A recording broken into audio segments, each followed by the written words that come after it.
guys, welcome to today's video. We are starting off today's video with Willie here, who just really wanted to come out even though it's really gloomy today. A lot of the times my chameleons like to come out and get some sunshine, but there's not much sun today, unfortunately. I'm very sorry, Willie. But I know you guys like seeing the animals and a little update, so here's Willie. He's so beautiful. But we're not going to keep him out the entire time. I know I say this every single time I start a video with these guys.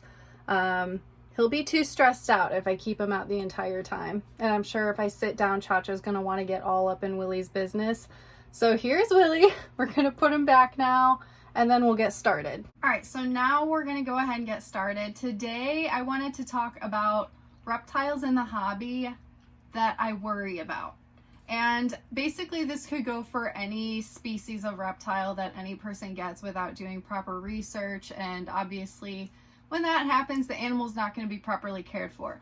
But there are some reptiles in particular that I wanted to bring up today because they're very common, or I see them becoming kind of common, or just see them at all in general existing in the reptile hobby, and it just stresses me out for the sake of the animal. So yeah, I just thought it would be interesting. I want to see what you guys think about these reptiles as well, and your opinions on what reptiles kind of stress you out in the hobby, just because we want these animals to be getting everything that they possibly need and more. And sometimes it can be really hard to achieve that with certain species because of other things going on, like their size or their requirements when it comes to their care or where they come from. So yeah, we're gonna dive into it. So the first reptile that I get really worried about in the reptile hobby is the Asian water monitor. So this is not something that I myself see happen very often. I don't know a single person that owns one. I mean, not that I know personally. I've seen people on social media here and there have them. Honestly, not too much. It's not too frequent. However, I work doing customer service for Zen Habitats, and I have been noticing a lot of the time people coming on there looking for a setup for an Asian water monitor. And it just stresses me out because those animals get so large, and then the challenge of taking care of them just goes up exponentially because they require a large swimming area as well. And I just feel like no matter what we try to give that type of animal of that size and stature, it's not going to be good enough for them in captivity. So it's one of those animals that just really stresses me out because I just feel like it would be best to not have them in captivity and just leave them be in the wild. I feel like an exception would be possibly if one was being rehabilitated in a zoo or something, but like overall, just seeing this animal in the pet industry causes me stress and anxiety, and I just don't really like seeing it, especially when I see people pop up online and they're like, hey, what tank do I put this in? And I'm like, oh my god. I'm like, you shouldn't be putting it in any tank. I'm like, that thing should be in the wild. That thing needs an entire room at the very least with like a whole water area. So yeah, I mean, I'm not hating against the animal or anyone that does try to keep them. If you are going to try and go above and beyond, great. I personally just don't find it ethical to keep a species like that in captivity, unless you're like rehabilitating it or something. But to be breeding or buying a baby and keeping it in the pet industry, I feel like it's just never going to be adequate enough, the care and the level of space that you're going to be able to give that animal. I just feel like it's not going to be enough for that type of animal. And that's just my personal opinion. I'm sure a ton of people disagree, and a lot of people are crazy about keeping monitors and very passionate about it. I just think that they're just one of those animals that are just going to require too much, and it's not going to be enough. Whatever we're able to give them is not going to be enough for them. So that's my opinion. I'm sure I'm going to get a lot of hate for that, but I just don't really like seeing them in the hobby. It really just stresses me out. The second reptile that stresses me out in the hobby would be iguanas, the green iguana in particular. Green iguanas are so popular, at least they used to be a long time ago. I feel like 20 years ago that was like the lizard, and that's why most people, when they don't know what a lizard is, they just call it an iguana, because iguanas are so highly recognized in the hobby. And I feel like they're a lot of what started the reptile hobby as well. They were like the lizard to get, and they were just everywhere, and they were super cheap. However, they get very, very large, and males can be very temperamental, and they require a lot of space, at least 6 feet of height at the minimum. And honestly, if I were to get an animal like that, I'd want to go larger, because they're just really large animals and they deserve a lot of space, and they're also fairly active. So it's just one of those animals that stresses me out, because a lot of the times with iguanas, you'll see people getting them as babies, and then they are not able to properly house them when they're adults and give them the amount of space that they actually need, as well as just doing proper care. Like, you could say that for any reptile, but I see a lot of people with iguanas just not knowing what the hell they're doing, and they're feeding them like the wrong diet, and they're just doing everything wrong lighting, not giving them enough space. So overall, the impression of iguanas for me is just stressful when people keep them in the hobby.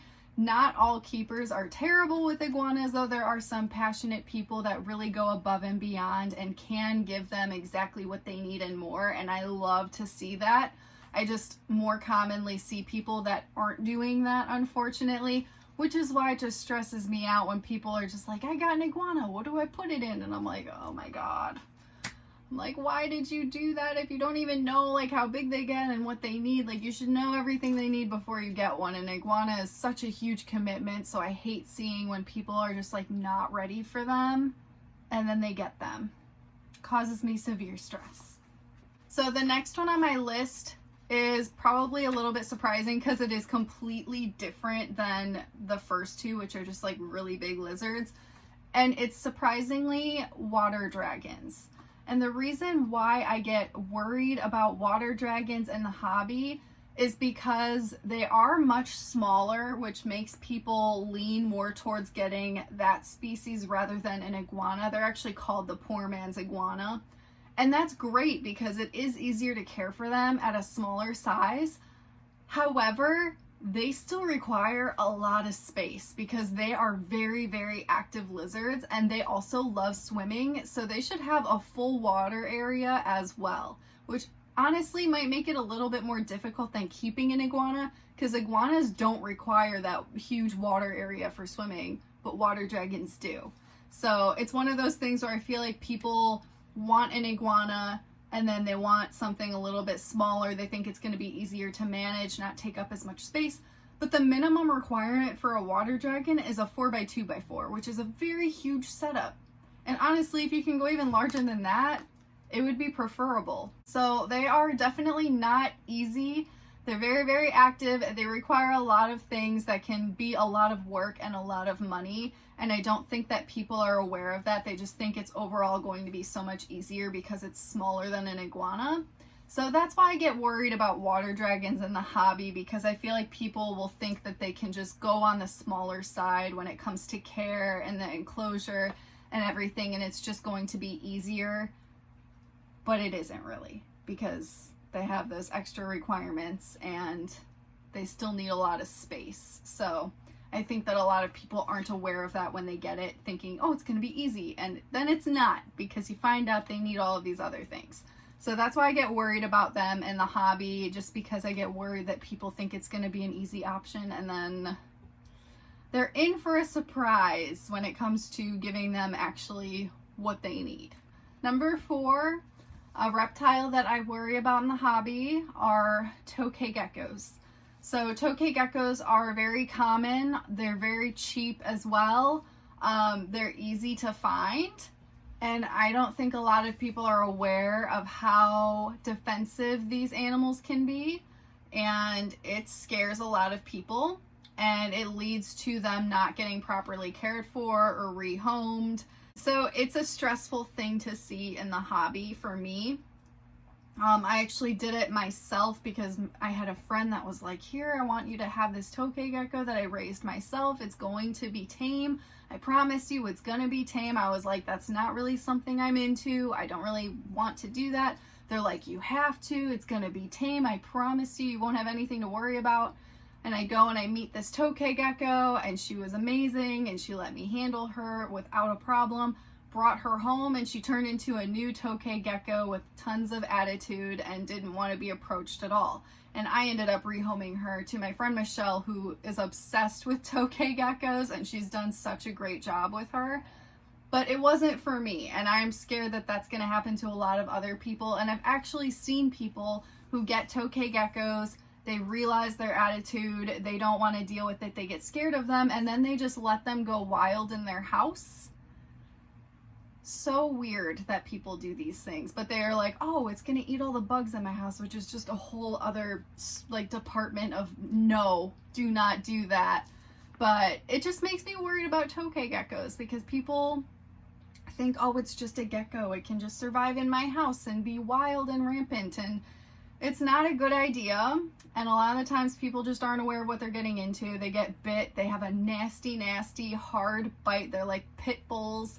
So it's something to be majorly aware of before getting a tokay gecko, and that's what makes me worried about them in the hobby, because I don't know if they're going to be ending up getting the proper care because of their attitudes, or where they're basically just going to end up in general, whether it's loose in someone's house or rehomed to someone else that doesn't know what they're doing either. So that's why education is so important. And I feel like it's good because tokay geckos do have a reputation that most people are aware of, but there's always going to be someone new to the hobby that sees a beautiful tokay gecko at a reptile show and has no clue what they're in for. So it's just always going to make me worried for them and their well-being in the hobby. Number 5, my absolute all-time favorite lizard that I will absolutely never keep because I respect them way too much, and that is the caiman lizard. Caiman lizards require a ton of space, and they also require a huge water area.